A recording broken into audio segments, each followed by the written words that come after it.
ایک بات آپ کو سنانی ہے، ذرا تھوڑی غور کریں. جو لوگ طریقت کے رستے کے مسافر ہیں نا، ان کو ذرا جلدی سمجھ آئے گی اس بات.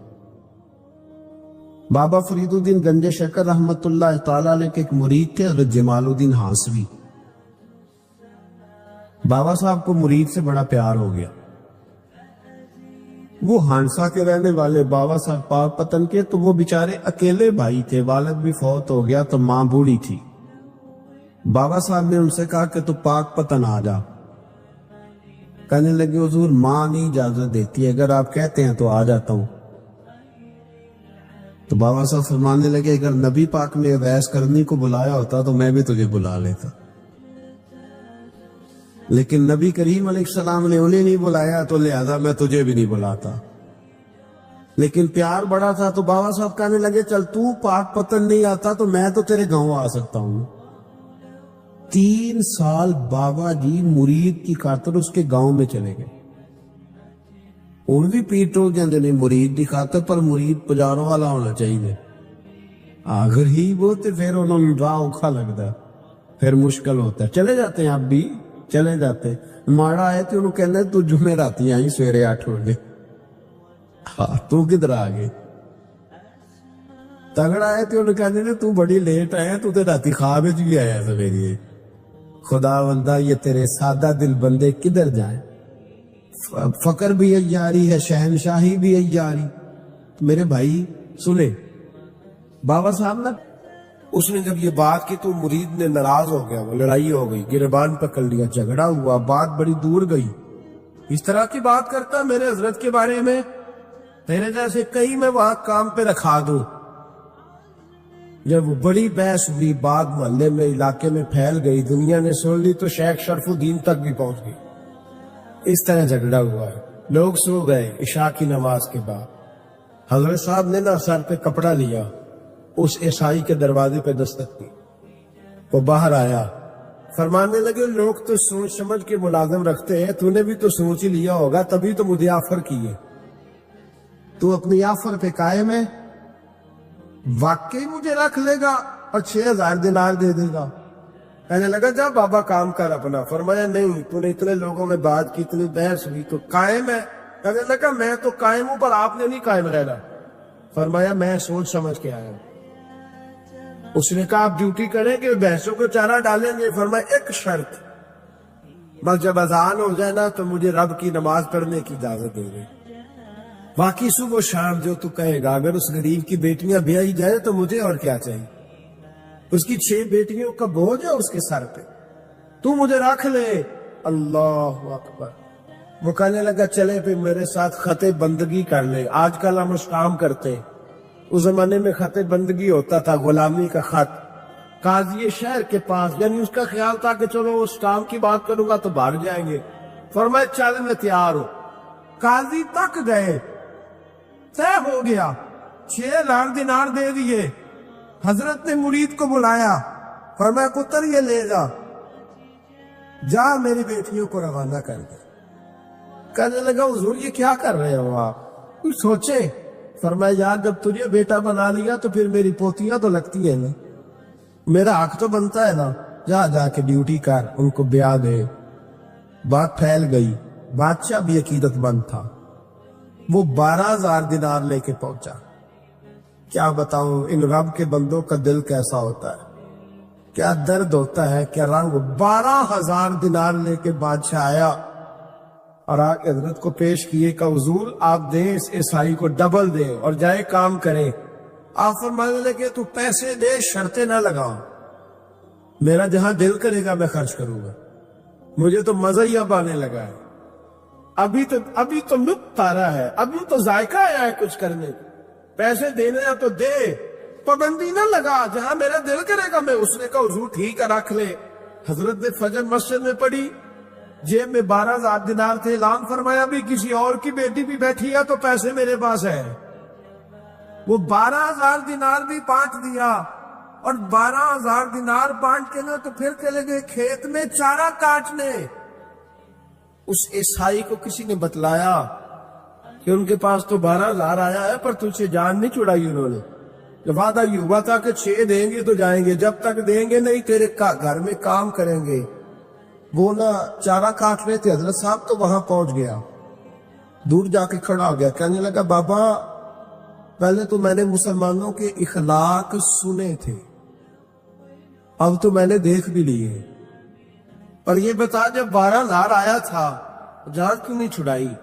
تو حضرت چارہ کاٹتے کاٹتے رو پڑے، فرمانے لگے تو نہیں نہ جانتا یہ بیٹیاں سانجھی ہوتی ہیں، پتہ نہیں نا؟ میرے رسول پاک نے تو حاتم تائی کی بیٹی کے سر پہ کپڑا رکھ کے کہا تھا بیٹیاں برابر ہوتی ہیں، تو یہ نہیں پتا جب اس کی 6 بیٹیوں کی شادی ہوئی ہے میرے اندر روحانیت کتنی بڑی ہے۔ فرمایا پھر 12,000 آیا ہے تو 2-4 بچیاں پھر گئی ہیں، یہ نہیں پتا میں اندر سے راضی کتنا ہوں، میں تیری نوکری کرتا رہوں گا، پتہ نہیں اللہ کتنی بیٹیوں کو بیاہ دے گا۔ اتنا رویا وہ عیسائی کے پیروں میں بیٹھ گیا، کہنے لگا بابا میں نے تیری مخالفت کی ہے پر تیرے قریب آ کے پتہ چلا ہے تو بہت ان کے اخلاق کا مالک ہے، اور اگر تیرا یہ مقام ہے تو تجھے اخلاق سکھانے والے محمد عربی کی شان کتنی ہے گی۔ امام مالک کے پاس ایک بندہ آیا، اس نے کہا حضور میں درزی ہوں، ایک ظالم بادشاہ مجھ سے کپڑے سلواتا ہے، میں تو ظالموں کا مددگار نہیں نا، ایک ظالم بادشاہ مجھ سے، حضور میں تو مددگار نہیں نا ظالموں کا، جو فرمایا ظالموں کا مددگار بھی ظالم ہوتا ہے، تو کپڑے لے کے آتا ہے میں سی کے دے دیتا ہوں، ذمہ داری نہیں۔ یہ ایک آدمی دکاندار ہے، اسے کو بندہ چیز خریدنے آئے گا تو تھوڑی کہے گا میں نے نہیں دے دی، وہ دے گا۔ کوئی بندہ اگر کسی شخص سے کوئی کام کہتا ہے جو اس کی فیلڈ ہے، اس کا شعبہ ہے، اس کا معاش کا وہ سلسلہ ہے، کہتے یا رسول اللہ صلی اللہ علیہ وسلم ظالموں کا مددگار بھی ظالم، حضور نے فرما دیا۔ تو امام مالک سے بندے نے مسئلہ پوچھا، دل کی تختی پہ لکھنے والی باتیں ہیں، کہا حضور میں درزی ہوں، ظالم کپڑے سلواتے، میں تو مددگار نہیں نا۔ امام صاحب کہنے لگے نہیں، مددگار تو وہ ہوگا جو تجھے سوئی دھاگا فراہم کرے گا، تو پورے کپڑے سی کے دیتا ہے، تو خود بہت بڑا ظالم، تو پورے سوٹ سی کے دیتا ہے، تو بہت بڑا ظالم خود ہے۔ مددگار تو وہ ہوگا جو تجھے دھاگا دے گا، جو تجھے بٹن دے گا، جو تجھے نلکی دے گا، جو ظالم سے اتنی نفرت ظلم کر کے بنتا ہے۔ یہاں تو ہمارے زمانے میں ہیرو بن جاتے ہیں لوگ، ظالم ہیرو ہے، لوگ اس سے ڈرتے پھرتے گھومتے پھرتے، اور بہت سارے کم مزاج لوگ اس کے پیچھے ہاتھ باندھ کے پھرتے ہیں۔ ظالموں کی مدد کرنا، ظالموں کے ساتھ رہنا، یہ ظلم ہے، ظلم، یہ زیادتی ہے۔ میرے نبی پاک صلی اللہ تعالی علیہ وآلہ وسلم نے ارشاد فرمایا، یاد رکھو رب فرماتا ہے میں مظلوم کی مدد ضرور کروں گا، چاہے جلدی کروں چاہے دیر سے کروں، میں مظلوم کی مدد۔ اور حضور صلی اللہ علیہ وسلم نے فرمایا ہے، حضرت معاذ بن جبل کہتے ہیں حضور نے مجھے یمن کا گورنر بنایا، جب میں جانے لگا نا تو حضور نے بڑی نصیحتیں کی، بخاری میں موجود ہے، فرماتے جب میں پلٹنے لگا تو میرے رسول نے فرمایا معاذ ایک منٹ ٹھہر جا، ایک بات میری یاد رکھنا، اس کو نہ بھولنا۔ کہا حضور کیا؟ فرمایا دیکھنا کسی پہ ظلم نہ کر بیٹھنا، کہیں تجھ سے زیادتی نہ ہو جائے۔ محبوبہ پھر حضور نے فرمایا سن میرے معاذ، میں تجھے گورنر بنا رہا ہوں، زیادتی نہ کر بیٹھنا۔ یا رسول اللہ صلی اللہ علیہ وسلم کیا ہوتا ہے؟ تو میرے کریم نے فرمایا جب مظلوم دعا کے لیے ہاتھ اٹھاتا ہے تو عرش کا مالک کہتا ہے فرشتوں پیچھے ہٹ جاؤ، عرش کا مالک کہتا ہے فرشتوں پیچھے ہٹ جاؤ، دروازے کھول دو۔ فرمایا مظلوم اور رب کے درمیان شے حائل کوئی نہیں۔ بڑے غور کے ساتھ سورہ مومنون کی ان ابتدائی آیات پر غور کرنا چاہیے۔ رب فرماتا ہے قد افلح المؤمنون، تحقیق مومن کامیاب ہو گئے۔ کون سے مومن؟ الذین ہم فی صلاتہم خاشعون، وہ جو اپنی نمازوں میں گڑ گڑانے والے، خشوع کے ساتھ، عاجزی کے ساتھ، انکساری کے ساتھ، ذوق کے ساتھ نماز پڑھنے والے ہیں۔ والذین ہم عن اللغو معرضون، اور وہ جو بےہودہ باتوں سے منہ پھیرنے والے، لغویات سے اپنا رخ پھیرنے والے، سنجیدہ لوگ۔ پھر ارشاد فرمایا والذین هم للزکات فاعلون، جو زکات دینے کا کام کرنے والے ہیں. پھر فرمایا والذین هم لفروجہم حافظون، اور وہ لوگ جو اپنی شرمگاہ کی حفاظت کرنے والے، اپنی شرمگاہ کی حفاظت کرنے والے. الا علی ازواجہم، مگر یہ کہ اپنی بیویوں پر، او ما ملکت ایمانہم، یا اپنی شرعی باندیوں پر. اس زمانے میں جو لونڈی خریدی جاتی تھی اس سے بھی وطی کرنا جائز تھا، اگرچہ اب لونڈیاں موجود نہیں ہیں تو یہ فعل بھی موجود نہیں، سوائے اپنی بیویوں پر یا شرعی باندیوں پر. فإنہم غیر ملومین، فرمایا جو یہ کام کرے اس پر کوئی ملامت نہیں ہے. اپنی بیوی کے پاس شرعی طریقے سے جائے یا باندی کے پاس جائے. فَمَنِ ابْتَغَىٰ وَرَاءَ ذَلِكَ، اور جو آدمی اس کے بعد اس حد سے بڑھے، اس کے سوا کچھ اور کرے جو بندہ، فرمایا فَأُولَٰئِكَ هُمُ الْعَادُونَ، یہ لوگ حد سے بڑھنے والے. جو لونڈیوں اور باندیوں کے علاوہ، اپنی بیویوں کے علاوہ کسی اور جگہ گندگی کریں، یہ حد سے بڑھنے والے، حدوں کو کراس کرنے والے لوگ ہیں.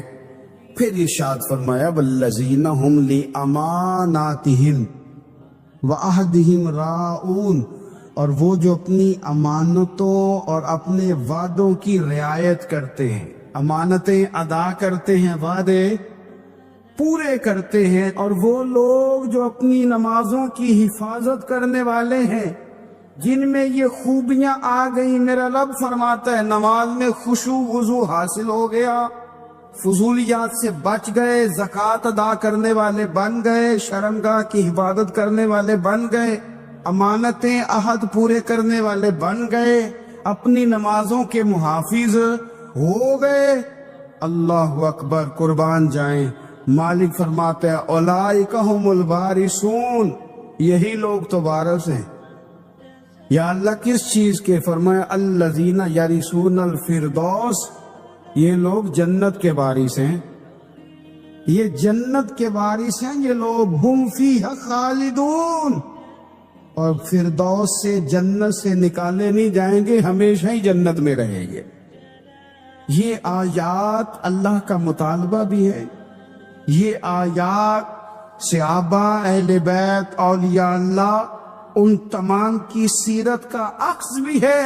اور سب سے بڑھ کر سیدہ عائشہ صدیقہ فرماتی ہیں یہی تو آیات ہیں جنہیں اچھی طرح سمجھ لو گے تو تمہیں مدینے والے کے اخلاق بھی سمجھ میں آ جائے، حضور کے اخلاق بھی تمہیں سمجھ میں آئے. بڑے غور کے ساتھ سورہ مومنون کی ان ابتدائی آیات پر غور کرنا چاہیے. رب فرماتا ہے قد افلح المؤمنون، تحقیق مومن کامیاب ہو گئے. کون سے مومن؟ الذین ہم فی صلاتہم خاشعون، وہ جو اپنی نمازوں میں گڑ گڑانے والے ہیں، خشوع کے ساتھ، عاجزی کے ساتھ، انکساری کے ساتھ، ذوق کے ساتھ نماز پڑھنے والے ہیں. دیکھیں قرآن نے یہ نہیں کہا شروع میں کہ وہ لوگ اپنی نماز پابندی سے پڑھتے ہیں، بلکہ فرمایا وہ نمازوں میں عاجزی کرتے ہیں، وہ نماز میں خشوع کرتے ہیں، خضوع کرتے ہیں. نماز ہم بھی پڑھتے ہیں، ڈھیر سارے لوگ ہیں جن کا یہ مطالبہ ہے کہ میرا نماز میں دل ہی نہیں لگتا. پہلی بات تو یہ ہے کہ دل نہ بھی لگے تو نماز پھر بھی پڑھنی ہے، اور دوسری بات یہ کہ دل لگانے کو بھی تو کچھ انسان کے پاس چیزیں ہونی چاہیے نا، کوئی ضروریات ہوتی ہیں. سب سے پہلی بات یہ کہ مسئلہ نماز کا نہیں، مسئلہ اہمیت کا ہے. آپ نے اللہ تبارک و تعالی کی ذات کی، رب کریم کے جلالت کی جتنی زیادہ اہمیت اپنے دل میں محسوس کر لی، اتنا ہی نماز کی طرف توجہ آپ کی بڑھ جائے گی. آپ سادی سی مثال ہے، غور کر لیں. جتنا آپ اپنے استاد کو پروٹوکول دیتے ہیں، جتنی عزت کرتے، اتنا ہی وقت پہ آپ ان کے پاس پہنچ بھی جاتے. اگر آپ کے دل میں اہمیت نہیں ہے تو آپ ڈال دیں گے. اور جس استاد کی اہمیت ہے اس کے فون کی گھنٹی بجتے ہی فون بھی اٹھایا جائے گا، اور بات پوری مکمل بھی نہیں ہوگی تو کہا جائے گا جیسے آپ کہیں گے. اور جو وقت وہ دیں گے ان سے 10 منٹ پہلے پہنچنے کی کوشش بھی کی جائے گی. بس سمجھ لیں دل لگنے نہ لگنے کا مسئلہ نہیں، اہمیت کا مسئلہ ہے. آپ جتنی اپنے مالک کی بارگاہ کی اہمیت سمجھ لیں گے اتنا ہی وقت پہ مسجد آئے گی، اتنا ہی شوق سے نماز پڑھیں گے. دوسری بات، نماز کے ترجمے پہ غور کریں. آپ یقین کریں اگر نماز کا ترجمہ ہمیں آ جائے نا تو ہمیں تو یوں لگے کہ ہم تو اپنے مالک کی بارگاہ میں عرض و معروض کرنے حاضر ہوئے. یہ سورہ فاتحہ ہی دیکھ لیں آپ. حضور فرماتے ہیں، رب فرماتا ہے سورۃ فاتحہ آدھی میری ہے آدھی میرے بندے کی ہے. جب اس نے کہا الحمدللہ رب العالمین الرحمن الرحیم مالک یوم الدین ایاک نعبد و ایاک نستعین، جب یہاں تک وہ لفظ کہتا ہے تو یہ حصہ میرا تھا. اس نے اپنے رب کی تعریف کی، اور جب کہا نا اس نے اہدنا الصراط المستقیم، اب بندے نے التجائیں شروع کر دی. اس نے کہا کہ مالک بھی تو ہے، رحمان بھی تو ہے، رحیم بھی تو ہے، عبادت بھی تیری کرتے ہیں تو مدد بھی تو تجھی سے مانگنی ہے نا. اب مہربانی فرمانا اہدنا الصراط المستقیم، ہمیں سیدھا راستہ دکھا دے. صراط الذین انعمت علیہم، ان لوگوں کا راستہ دکھانا جن پر تو نے انعام کیا ہے. غیر المغضوب علیہم ولا الضالین، ان کے راستے پہ نہ چلانا ان پر تیرا غضب ہوا، جو گمراہ ہو گئے ان کے راستے. تو نماز میں جب ترجمے پر آپ کا غور ہوتا ہے تو آپ کا تو دل خود بخود لگ جاتا ہے، شوق پڑ جاتا ہے آپ کا. تو اتنی چیزیں ہم زندگی میں یاد کرتے ہیں، تو اگر ترجمہ بھی نماز کا یاد کر لیں اور پھر شوق سے پڑھیں تو آپ یقین کریں طبیعت کھینچی چلی آئے گی. ہمارے یہاں کچھ لوگ نماز پڑھتے ہیں پر بڑی لاپرواہی سے پڑھتے ہیں، کبھی ادھر دیکھتے ہیں کبھی ادھر دیکھتے ہیں، کبھی بال سہلاتے ہیں. اور میں نے دیکھا ہے سجدے جا رہے ہیں تو سیانے سیانے بندے کبھی کپڑے کو چھیڑ رہے ہیں کبھی جگہ کو چھیڑ رہے ہیں. میرے نبی کریم صلی اللہ تعالی علیہ وسلم نے فرمایا ان لوگوں کا کیا حال ہے جو اپنی نماز میں نظریں آسمان کی طرف اٹھاتے ہیں. رکوع سے اٹھے تو اوپر دیکھنا شروع کر دیا، کیا حال ہے ان کا. اور پھر حضور نے ایک موقع پر تو سختی فرمائی، فرمایا جو نماز پڑھتے اپنی نظریں آسمان کی طرف اٹھاتا ہے وہ باز آ جائے، ورنہ ایسا نہ ہو کہ رب اس کی آنکھیں ہی چھین لے. باز آ جائے اس کام سے. خشوع کے ساتھ نماز پڑھے، عاجزی کے ساتھ نماز پڑھے، اس کا دل لگا ہوا ہو نماز کے اندر. میرے نبی پاک صلی اللہ تعالی علیہ وآلہ وسلم کے غلام حضرت انس بن مالک رضی اللہ تعالی عنہ فرماتے کہ رسول پاک صلی اللہ علیہ وسلم نے مجھ سے فرمایا تھا کہ بیٹے نماز میں ادھر ادھر دیکھنے سے بچو، کیونکہ فرمایا نماز میں ادھر ادھر توجہ کرنا یہ بندے کو ہلاک کر دیتا ہے. ہلاکت ہے اس میں اگر تم نے ادھر ادھر توجہ کی. نماز تم مالک کی بارگاہ میں کھڑے ہو اور تم دیکھ ادھر ادھر رہے ہو. تو ایک تو نماز عاجزی کے ساتھ. پھر فرمایا والذین ہم عن اللغو معرضون، وہ لوگ جو فضول باتوں سے لغویات سے اپنا منہ پھیر لیتے ہیں، فضولیات سے. ہمارے یہاں نا بہت سارے لوگ ایسے ہیں جو بلا وجہ ان چیزوں میں دلچسپی لیتے ہیں جو ان کے مطلب کی نہیں ہے. ان کے مطلب کی مطلب آپ کسی سے ملنے کہتے کیا حال ہے، ٹھیک ہے جی. بچوں کا کیا حال ہے، ٹھیک ہے. بچے کتنے ہیں؟ تو بھئی آپ کو جب پتہ ہی نہیں تھا کتنے ہیں تو حال کیوں پوچھا آپ نے؟ آپ کرتے کیا ہیں؟ آپ کا بڑا بھائی کیا کرتا ہے، چھوٹا بھائی کیا کرتا ہے، ابا جی کیا کرتے ہیں؟ بھئی آپ کے مطلب کی بات نہیں. آپ مطلب کی مقصد کی بات کریں. بے مقصد باتوں میں الجھنے کی ضرورت نہیں ہے. دیکھیں اپنا ادارہ میں چلاتا ہوں، اپنا گھر آپ چلاتے ہیں، اپنی ڈیوٹی آپ کرتے ہیں. آپ کو زیادہ بہتر پتہ ہے کہ آپ اپنا گھر کیسے چلا رہے ہیں. مجھے زیادہ بہتر پتہ ہے کہ میں مدرسہ مسجد، مجھے زیادہ بہتر پتہ ہے اس کے اندر کون سی اصطلاح کس طرح کرنی ہے. یہ مجھ سے زیادہ بہتر کوئی بندہ جانتا نہیں. اب ہم کیا کرتے ہیں، جب ہم دوسرے کے کام میں مداخلت کرتے ہیں تو دو نقصان ہوتے ہیں. ایک تو اس کے ساتھ ہمارا رائے کا اختلاف ہو جاتا ہے، اور دوسرا ہمارے اپنے بہت سارے کام رہ جاتے ہیں. کیونکہ ہماری توجہ دوسرے کی جانب تھی، اپنے بڑے سارے کام رہ جاتے۔ اس لیے بہت ساری ایسی چیزیں ہیں جن میں بلا وجہ کوئی مقصد نہیں۔ ہم پرانے لوگوں سے باتیں سنا کرتے تھے، ہمارے بزرگ کہا کرتے تھے جڑے پنڈ جانا نہیں، جڑے پنڈ جانا نہیں اودا راہ پوچھنے دی کی لغویات میں نہ الجھے، فضولیات میں نہ الجھے، یعنی ٹو میں رہنا، ٹو میں۔ آپ یقین کریں میں نے پرسنلی طور پہ اس چیز کو محسوس کیا ہے کہ ہمارے بہت سارے اہم حقوق صرف اس لیے مس ہوتے کہ ہماری اپنے سے زیادہ توجہ سامنے والے پہ ہوتے، سامنے والے۔ میں نے دیکھا بڑے بڑے عجیب سوال اور بڑے بڑے انوکھے سوال، مطلب یہ کہ اتنی لمبی چوڑی، اور لوگوں کو بڑا پتہ ہوتا ہے یہ فلاں آدمی جو ہے اس کے بچے کتنے ہیں، وہ بیاہ ہے کہاں پہ، کس کس علاقے میں ان کی شادیاں ہوئی، اتنی تفصیلات کی ہمیں ضرورت نہیں ہے۔ ہم سے تو ہمارے بارے میں پوچھا جائے تو ہمیں اپنا معاملہ بڑا صاف ستھرا۔ دیکھیں کیا سونی بات کی مدینے والے رسول، قربان جائیں حضور کے جملوں پر۔ ایک شخص نے پوچھا حضور سونا اسلام کون سا ہے، خوبصورت مسلمان کون ہے؟ تو نبی پاک صلی اللہ علیہ وسلم نے فرمایا وہ خوبصورت مسلمان ہے جو بات اس کے مقصد کی نہیں، بے معنی ہے وہ بات وہ چھوڑ دے۔ بے مقصد باتوں سے الجھنا جو بندہ چھوڑ دے وہ مسلمان بڑا سونا مسلمان ہے۔ ہم کمزور اس لیے ہوتے ہیں کہ ہماری توجہ زیادہ دوسروں کی باتوں پر پڑتی ہے۔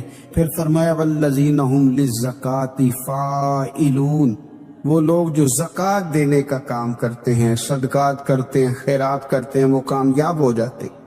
پھر فرمایا والذین ھم لفروجہم حافظون، وہ جو اپنی شرمگاہ کی حفاظت کرتے ہیں۔ نوجوان میری بات پر توجہ کریں، فرمایا وہ لوگ جو اپنی شرمگاہ کی، والذین ھم لفروجہم حافظون، وہ لوگ جو اپنی شرمگاہ کی حفاظت کرتے۔ حضور غوث پاک رضی اللہ تعالیٰ عنہ فرمایا کرتے تھے دو چیزیں انسان اپنی سنبھال لینا، ایک پیٹ اور ایک شرمگاہ، تو فرماتے تھے ولایت اس کے بڑی قریب آ جاتی۔ ہم نہ ان لذات میں الجھ جاتے۔ سیانے سیانے بندے روٹی کمر سیدھی کرنے کے لیے کھانی چاہیے، زبان کے ذائقے کے لیے نہیں کھانی چاہیے۔ یہ زبان کا ذائقہ لگ جائے یہ کہیں کا نہیں چھوڑتا انسان۔ اپنی شرمگاہ کی جو لوگ حفاظت کر لیتے، کوئی بڑے سے بڑا گناہ کرنے سے بھی بندہ کافر نہیں ہوتا، بندہ کفر کرنے سے کافر ہوتا ہے۔ گناہ بڑے سے بڑا کرنے والا بھی گناہ گار ہے، کافر نہیں۔ کہ بعض گناہ ایسے ہیں جو جس وقت بندہ کر رہا ہوتا ہے اس وقت وہ مومن نہیں ہوتا۔